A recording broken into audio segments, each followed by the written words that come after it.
Welcome back on the AM show. Time now for the news review. Right before we get into it, let me just make you know that this segment is brought to you courtesy of Endpoint Homeopathic Clinic. Now, here's what they're offering you. If you're a man, especially from 38, 40 and above, prostate screening for free. When was the last time you went for a health screening?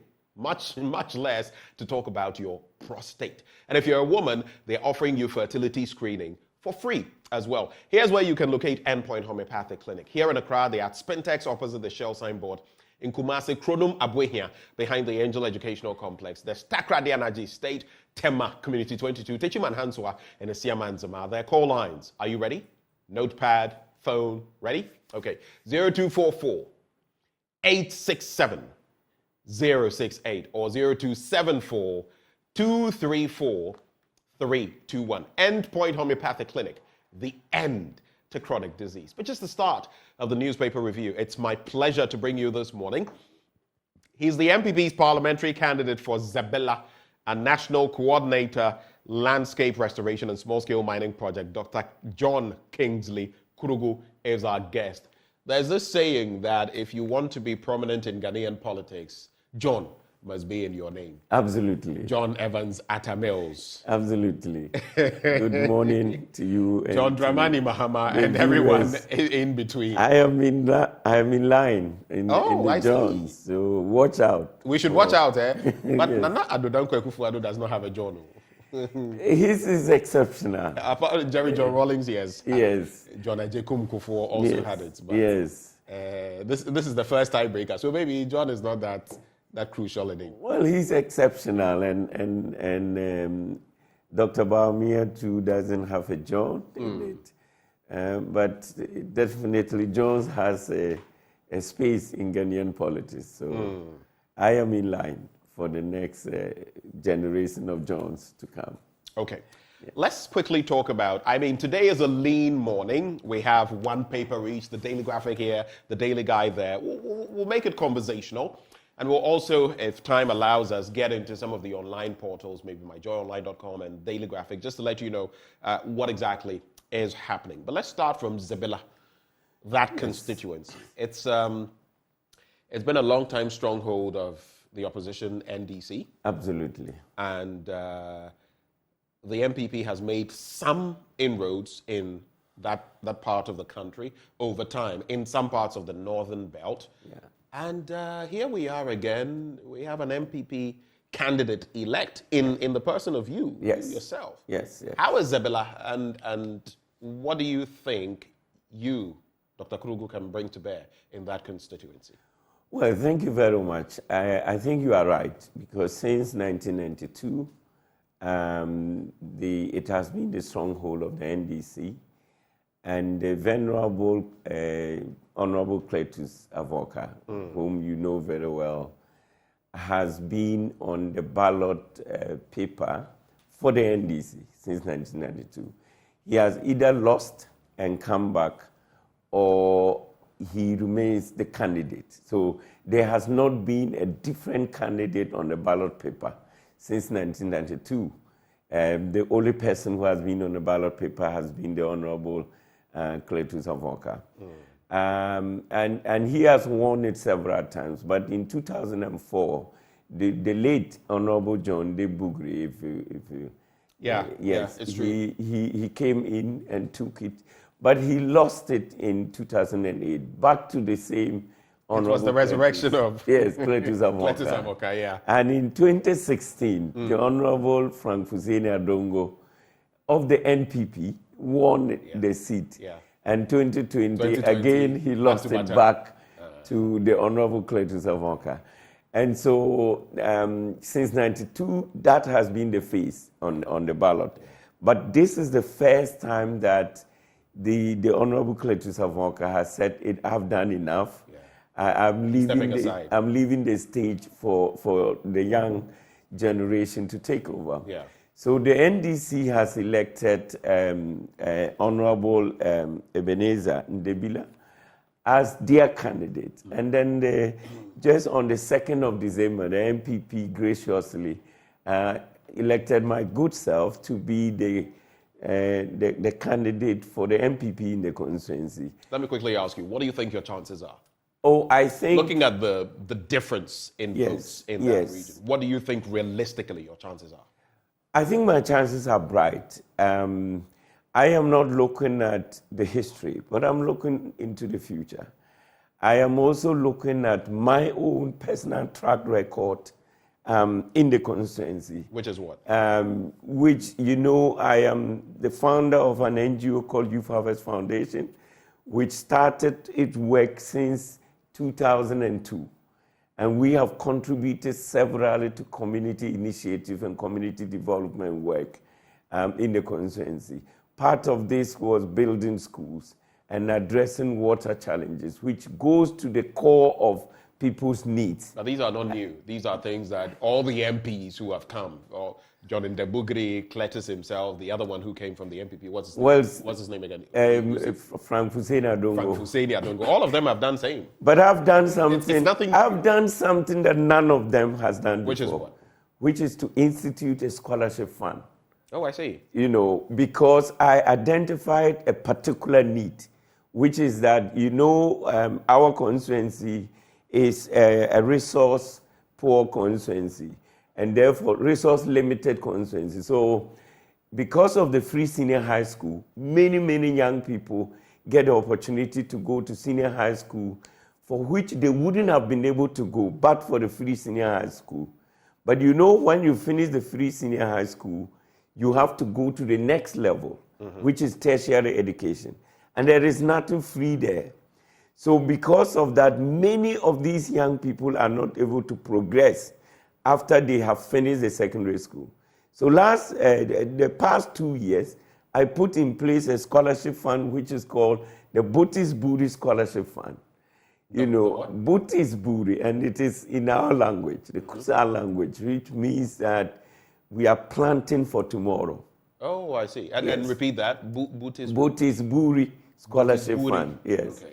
It means we planted for tomorrow. We are sowing a seed for tomorrow, you know. And, you know, I put in place this year alone as I speak, 50 students are benefiting from the scholarship fund to be able to access tertiary education. This is something that has never happened in the constituency. And so you think that should be enough to prop you? So it is not alone. It is just coming on top of the many things that I have done in the constituency. Right. You know, so it adds on. But it's also about vision. It's also about someone who look into the future and present a clear vision for the people to associate with. For example, I'm one of the people who believe that the northern sector, you know, also has its own strategic advantages. Definitely. And therefore, we leaders need to major on those strategic areas. Yep. One of those areas, for example, is solar. Okay. True. We have too much sunlight up there. I've always said, and I'm currently, I don't even get why we're I'm currently, since the past 1 year, I have been working with Total Energies, you know, and some other investors to build a solar plant, a 40-year life solar plant to produce energy. As I speak to you now, our discussion to sign power purchasing agreement is ongoing, you know, and even Burkina Faso is signing on to it. I see.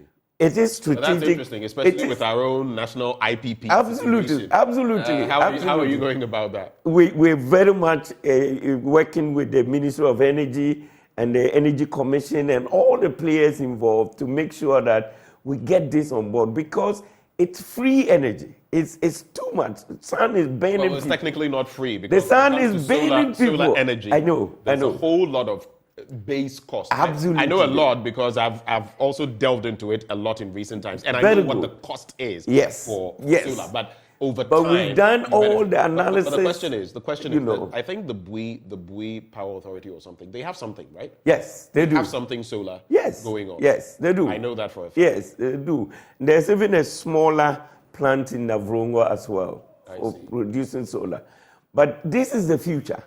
Fossil fuels is not the future of energy. You know, the global community, I just came back from COP28, the conversation centered on sustainable energy production going into the future. One of those sustainable energy production is solar. And if you go to the northern sector, the sun is literally burning you. So we cannot be struggling with access to electricity when the sun is burning it. So it's a project that I'm committed to it, and we are working towards it. There are other opportunities that we need to look up to open up the knob.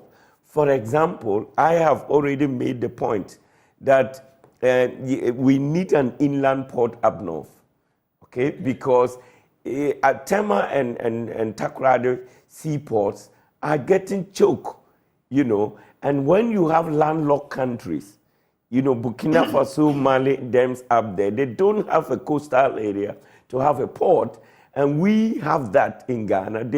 If you look at the sub-region, Ghana seems to be the safest place to do business. Right. So they want to import through Ghana. And the best area to have a port to decongest Tema and Takoradi is to have it close to the border up north, right, so that when the freight forwarding process and the clearing process can be done there for them to be able to cross the border, you know. So that kind of vision. But also importantly, you know that in the sub-region, insecurity is increasing. And you know what's happening in South Sudan and all that. It gets into famine area where, you know, people don't have enough food, and then there's hunger and all of that. Just think about it. That one day when you have a serious, calamity or food shortage, and the international community said the UN system wants to bring aid and support, where would, in the sub-region, would they be looking at? They'll be looking at Ghana. And they'll be looking at a place where there's safety to be able to store logistics and to distribute. Right. In Accra, everywhere is getting choked. Even access to land is becoming a problem. You have a whole vast land up north.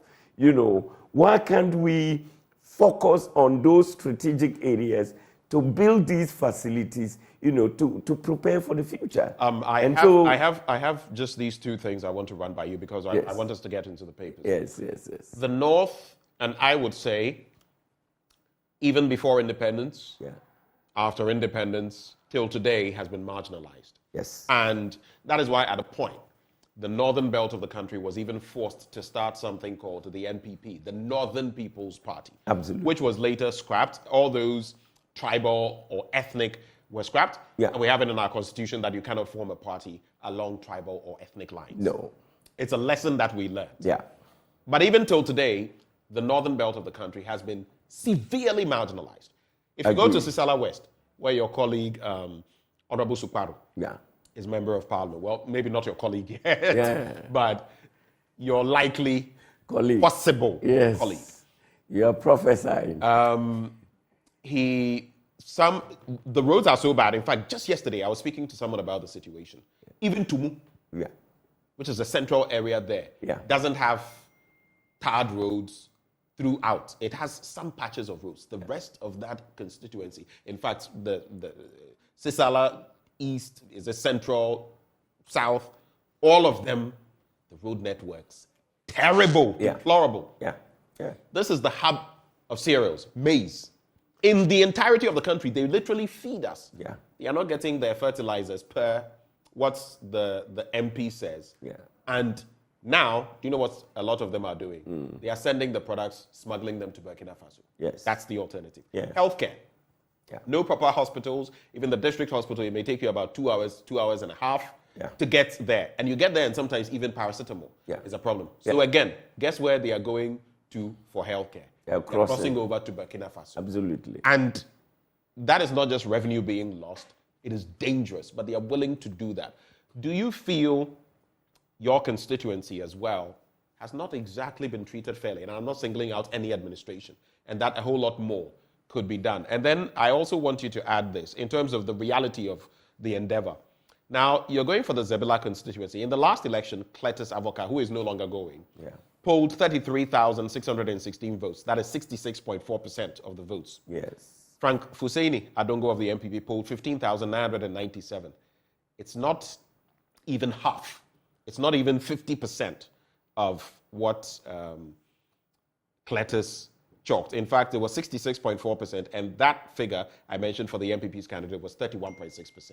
Yes. Cletus is no longer going, Yeah. but there is that goodwill for the NDC. And looking at everything that is going on, Yeah. okay, Yes. you've done 8 years, Yeah. your economy is not faring so well, Yeah. inflation is still high, though it has fallen drastically, it's still high, Yes. people are not happy, Yes. and you think you can do this? Yes, but you know, I like the way you pose the question, because you pose this question having talked about the development situation in the North. You haven't talked about progress in terms of road network, in terms of health. I'm a public health expert, so I'm very much familiar with access to health care and the health care system in our part of the country.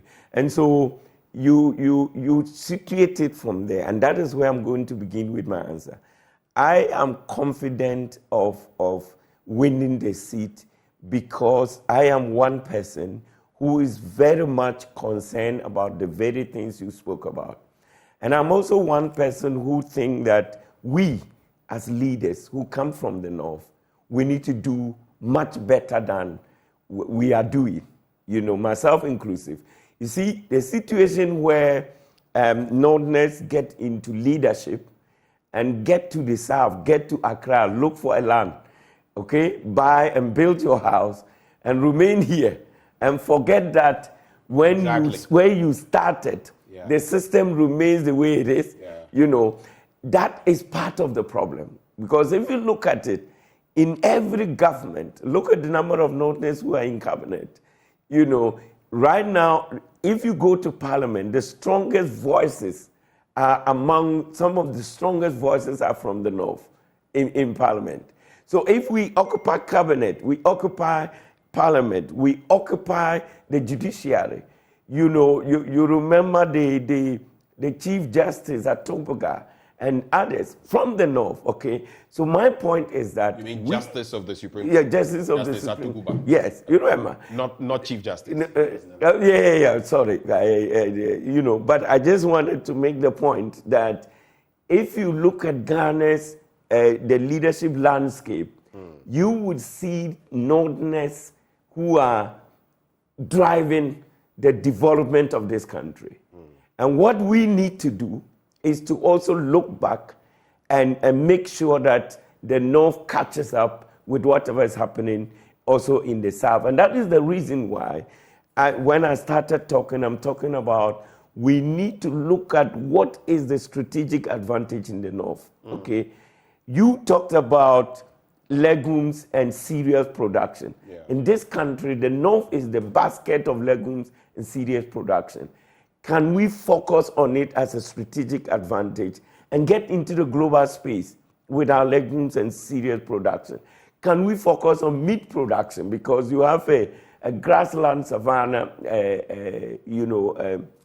ecosystem that, rodents and animals can grow very well? Can we focus on that and make sure that some of the things Kwame Nkrumah did, if you go to Bolgatanga today, you have a space which used to be the meat factory. You have a space which used to be the rice mill, Can we focus on all those things to make sure that we can also take advantage of what is possible in the North and open up the place, industrialize the place so that we can create jobs for the teeming young people to be able to live a decent life? Then we can focus on addressing these issues that you talked about, the road network, because you need a reason to also make a case for your road network. You need a reason. And I was telling people that it is not enough to just extend electricity to the rural areas where people take those, just put in a bulb and go inside and sleep. When you have electricity in the rural area, some of the things you can focus on is mechanizing the water borehole system to make sure that even people can do dry season backyard gardening because they have electricity. Otherwise, then the people will just go and sleep under the bulb of light and be happy and say that. But facing difficult, economic challenges. So focusing on what is possible with what we have, then you can build a case for why the road network needs to be done, for why Do you think so far that case hasn't been made? I think we can do it better. I see. We can do it. I just gave you this example that now electricity penetration is very high. Right. In most rural areas, in rural communities, you have electricity. Right. Question is, what do you do with the electricity that you have? And I'll just give you one example, that if you were to go and dig boreholes, mechanize those boreholes so that people don't have to go and carry the water and around, and put pipes into them and say, do dry season backyard farming. Right. Where you just pump the water and then you water your vegetables and things. That alone would mean that you are putting the electricity access in that rural community into economic productive use. Otherwise, it's just that you have electricity. The highest people can do is to connect to a grinding mill and then grind flour and things. That does not open up, the community or the economic situation of the area. So it is some of those strategic anchors that we as leaders from the north need to plug onto and focus on and make sure that we are able, because the most important question that needs to be answered also up north, and that is also linked to insecurity, is youth unemployment. Right. Because you have this Boko Haram thing from the Sahel and things, and if you leave young people with free hands and hungry and angry, they can be radicalized into anything. If somebody can walk in holding a lot of money, anything can happen. So we need to pay attention to some of these things. That's a crucial point. And it is this kind of vision, broader perspective that I have, which is why I believe that the good people of Zebula, they are not just going to look at whether you are MPP or MPP. But thank you. They would give me for the optimism, and I wish you the very best as far as that is concerned. Let's quickly get into the papers today and share what they have on offer. So the Daily Graphic this morning says, keep hope alive. Christian leaders charge citizenry. Then, fighting corruption, shared responsibility, that's according to the president. December in Ghana, GTA endorses 183 events. But then there's also Africans differ over clerical blessings for same-sex couples. And pictured there, Pope Francis. I'm very much Catholic, so of course, if you've not followed the rhetoric, it doesn't imply what the media was bandying about. But what is the situation and what can we expect? On the back page, so this is interesting. I saw it and it got me smiling. Wishing you a Merry Christmas and a new era of possibilities. And it's the new force. Shalima Abuisi's The New Force. If you look at the back page of the paper, you will see that Santa has, a carved face. And that's really interesting. So this new force thing is well, it's interesting because I was somewhere yesterday and someone was telling me something about the people behind the new force and many things and ambitions. But anyway, it's not my purview to come and discuss anything. Whatever it is, it will come out. But let me just tease out some of the issues so you can react to them. Yeah. Christian leaders and organizations in the country have encouraged Ghanaians not to throw their hands in despair as a result of the current economic situation, but to resolve to keep hope alive this Christmas and beyond. They said the Christmas season had to inspire Ghanaians to remain hopeful and resolute in their conviction that with God on their side, the people would surmount their current difficulties. So there was a message from the Pentecostal Church, the Catholic bishops, the Presbyterian Church, and Life International, among others. But they talk about hope, for example. A lot of young people are in despair. You do know that the rate of unemployment has taken quite a leap. And even for some of us on the ground, we feel those numbers are not necessarily reflective. Because if you look at the masses of people who do not have work. In the meantime, your administration has said it has created 2.1 million jobs. People have been asking, where are those jobs? And are these even sustainable jobs? Are they those rolling ones where you do something for 2 years and then you are back in unemployment? All of that is in there. When you go to the market, we've sent people out there. Yesterday, I went into town, Osu, Laboni, other places. The complaint is people are not buying stuff. Well, when there's no money, who is going to come and buy those things? What are your quick thoughts on that? Yes, thank you so much. I think I very much, also as a Christian, I agree with the Christian leaders. The need for us to keep hope alive, especially at this very moment when in my life, this is the first time that at Christmas, you don't see a price escalation, especially when it comes to food items. You know, they are either stable or they are declining. In my entire life, this is the first time.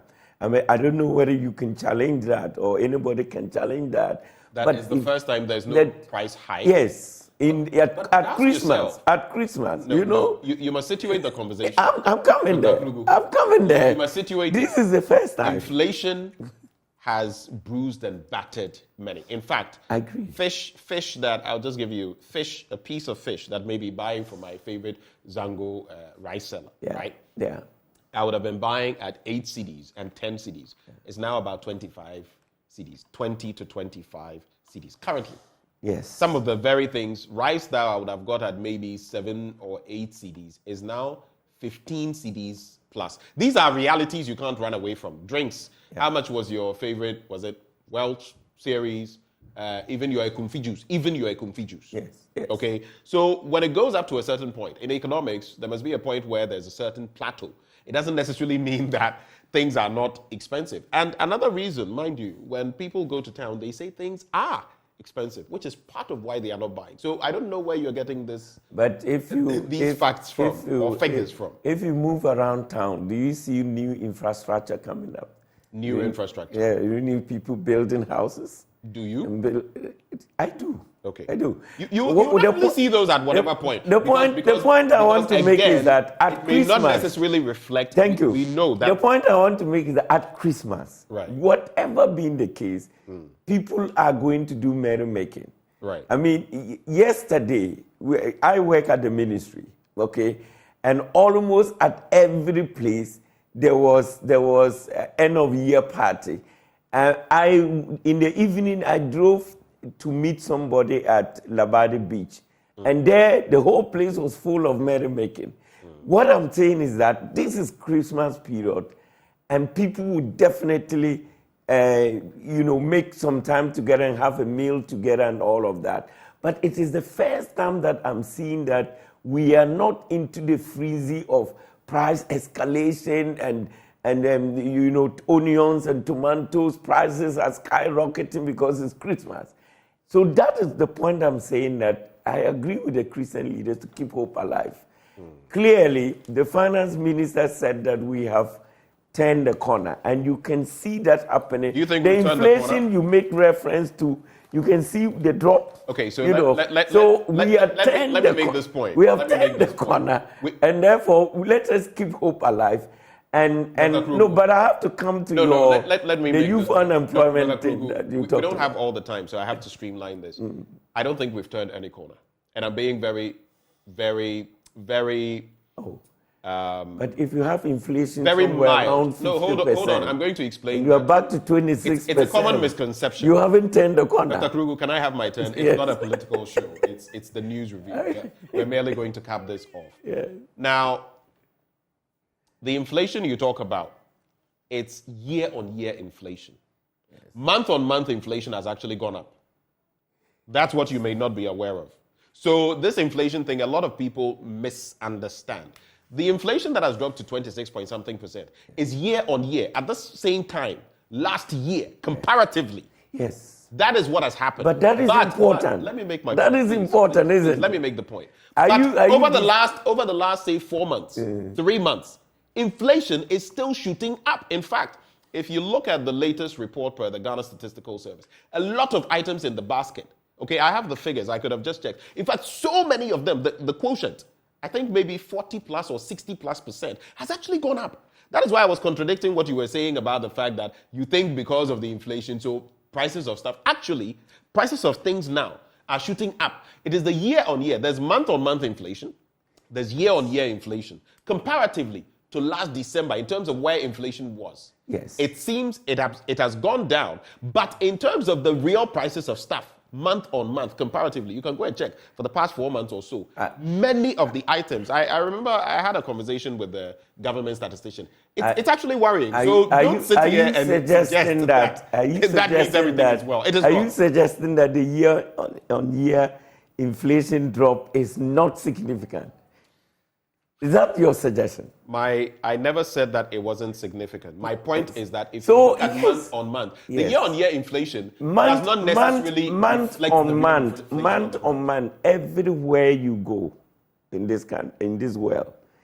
Everywhere you go? Yes. You know the inflation in other parts of the world? Anytime. No, I'm not comparing the inflation figures, but you are talking about the last few months.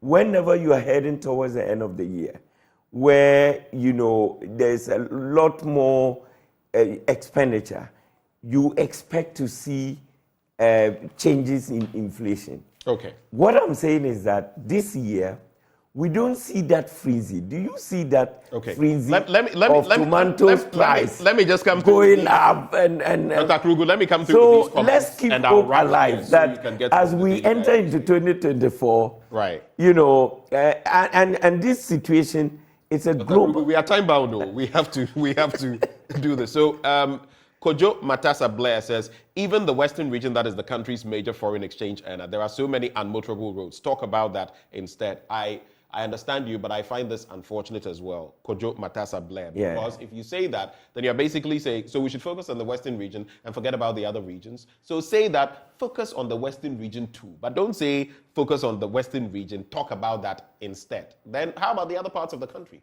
The North has been marginalized. You still want us to focus on the Western region? So yes, the Western region is one of the food hubs. We'll talk about it. We do talk about it, but you can't take away from other parts of the country. There's this one, Dr.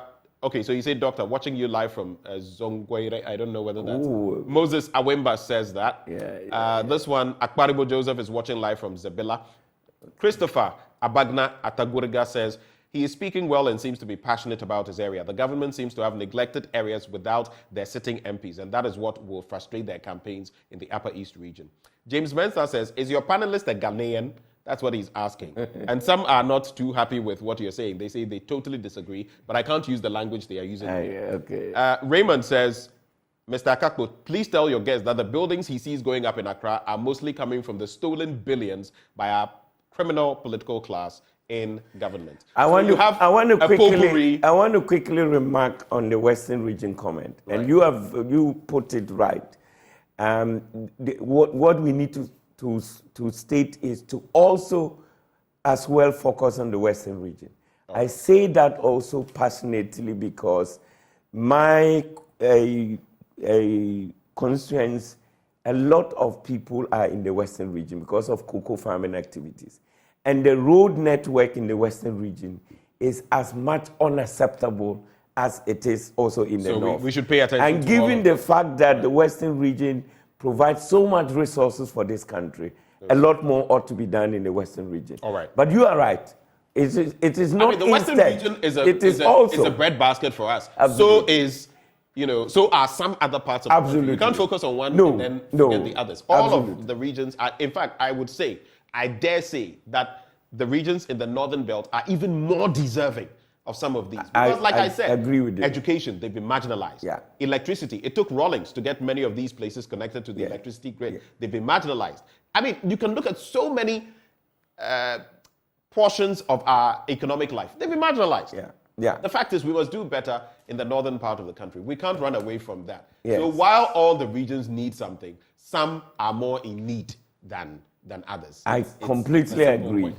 Page 16, fighting corruption, shared responsibility. That's the president, but the fight against corruption has not necessarily been smooth. there's been, in fact, if you look at the Corruption Perception Index, the CPI, Yeah. this administration, and the NDC will always use it against you, that their worst at 43 is your best. You've not done any higher. You've fallen to 40 at a point, and you look at the different accusations. Even the OSP now is literally, he says he's not frustrated, but all the actions point to frustration. We've had NACAP, now there's NACAP 2 coming up and all of that. NACAP 2 is coming up. When you look at, I just want us to look at this final one before we get into the daily guide. Are we in any way, shape, form getting anywhere close to beating corruption? I think, corruption is the bane of the country. And all of us are part of it. We need to, and I think the 2024 election presents an opportunity for all of us to engage in that debate about corruption. Because if you look at this government, no government has done in terms of structural and systemic approach to dealing with corruption than this government. You have to know that the OSP has come into force.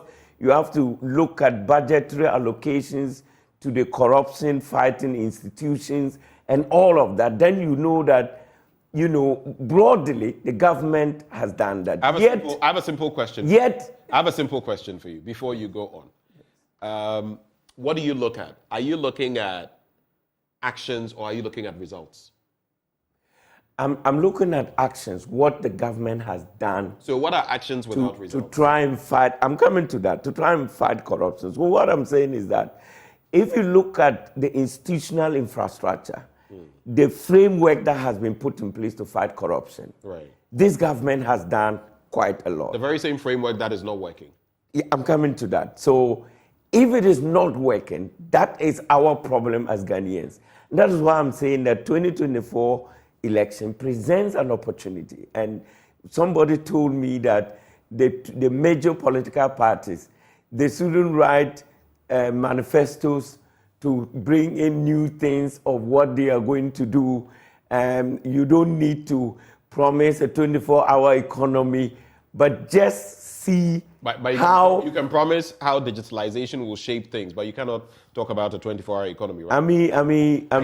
I think sometimes it is 24-hour economy. 24-hour economy is just a component of digitalization. Actually, it is not. It is. Digitalization, rather, is a component of something like a 24-hour economy. How is that possible? I'm really saying... You can only have 24-hour economy Dr. Krugu, in a digitalized economy. Here's what I'm trying to say. It is not possible I dislike it when both your political parties, and I said it, and the NPP is also digging its foot into the same grave. Yeah. The NDC made a crucial mistake with free SHS.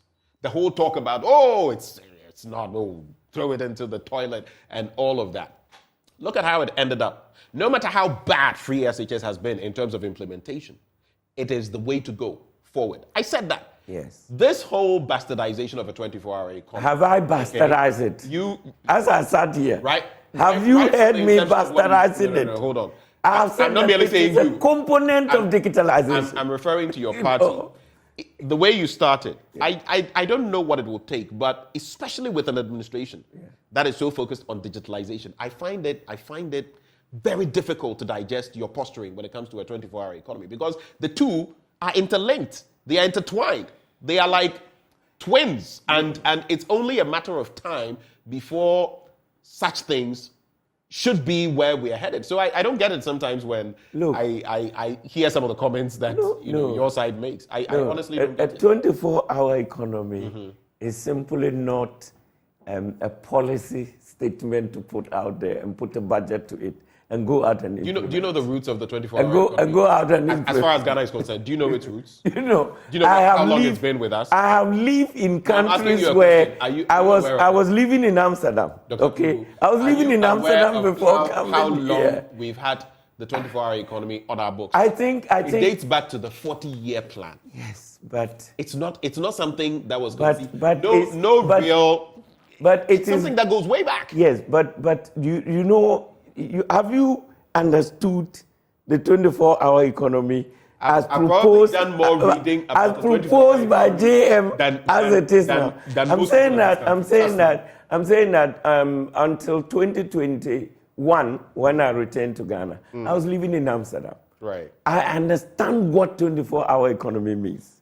And I'm telling you that this one, it is because JM has to say something. He was pushed to say that, look, you are in opposition. We want to come and take over country. Let's do the daily guide. One policy. Our time is practically and he done. decided to put do the daily 24 hours. guide before we get He decided to put 24 hours. So in the front page of the daily guide is Nana launches anti-corruption action plan. I think we have already looked into that. Then Samira shares Christmas gifts for Asalaja residents. In the GIS explains Belgian girls' arrest, deportation. This is linked to the back page that you talked about, the lady who had to be repatriated because of the so-called new force. Then the editorial says joy to the well.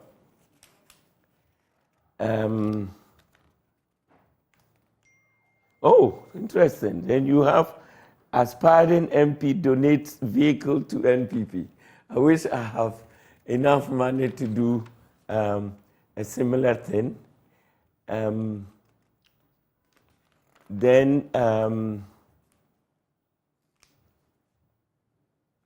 you have a review of Barari lithium contract. I think lithium contract has occupied so much space in the last few days. And rightly so. And rightly so. But our minister has also been up to explain. The challenge I have in this country when it comes to this lithium contract is that we are now getting to a space where you have political commentators.